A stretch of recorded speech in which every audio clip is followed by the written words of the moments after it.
Seorang yang mahu berjaya mesti memulakan daripada hati mereka.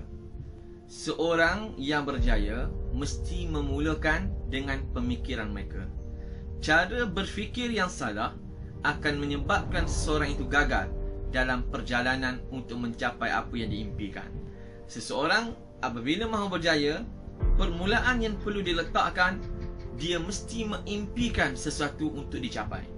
Dan jalannya mesti dilalui dengan penuh semangat, kerana seseorang itu tidak dilihat kehebatannya melalui kuatnya fizikalnya, tetapi seseorang itu dinilai kekuatannya melalui semangat yang ada pada dirinya. Oleh demikian, apabila kita nak berjaya, betulkan cara berfikir kita, betulkan fikiran kita, positifkan bersama dengan orang-orang yang positif, orang-orang yang tidak menggagalkan tujuan kita, orang yang tidak melemahkan semangat kita.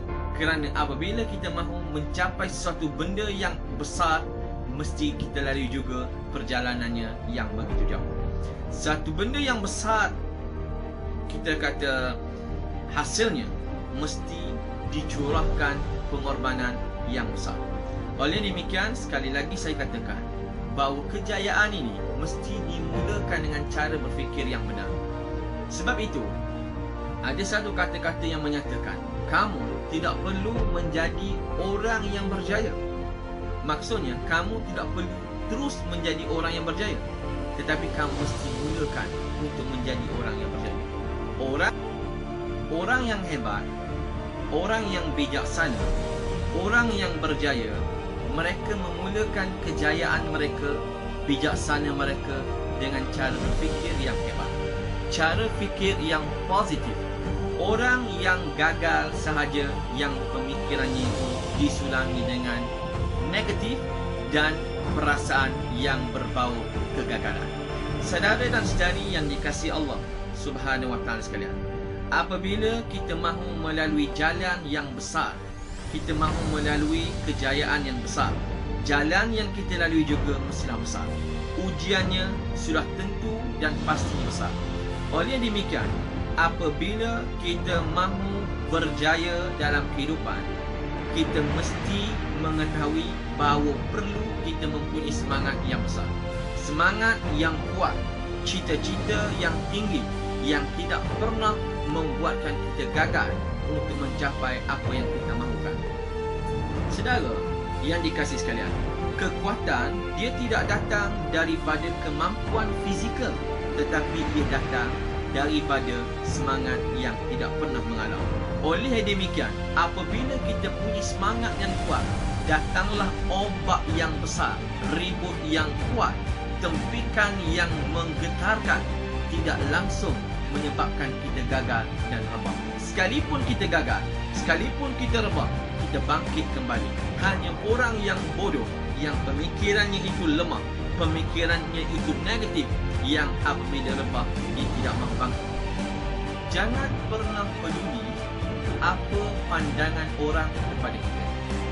Mungkin mereka hari ini mereka menyatakan awak bagus, awak seorang yang baik, orang yang elok, tapi esok dia bertukar pandangan. Penilaian seseorang bukan ukuran sebenar diri kita. Penilaian orang, saya ulangi sekali, penilaian orang lain bukan ukuran siapa sebenarnya diri kita. Kerana ada orang, mereka tidak jujur di dalam membuat penilaian terhadap diri kita.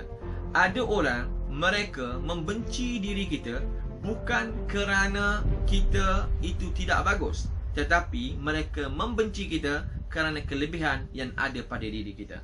Boleh jadi kita ini lebih baik apa yang kita fikirkan.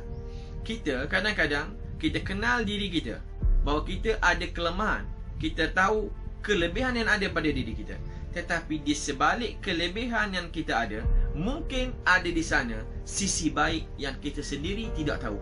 Bagaimana mungkin orang lain lebih mengetahui tentang diri kita? Boleh saja kita mengambil penilaian mereka untuk menjadi ukuran dan nilaian siapa diri kita, tetapi jangan pernah dipatahkan dengan kata-kata mereka. Kalaulah mereka bercakap bagus tentang diri kita, kita boleh jadikan sebagai sempadan ataupun jalan untuk menaikkan kita punya semangat. Tetapi bila mereka bercakap buruk yang melemahkan semangat kita, kalau mereka bercakap perkara yang boleh mematahkan semangat kita, jangan pernah peduli. Ingat, jangan pernah kita peduli. Kata-kata boleh menyebabkan seseorang itu gagal. Oleh demikian, kata-kata yang negatif mesti ditolak. Kembalikan kepada apa yang saya katakan, cara berfikir orang yang hebat.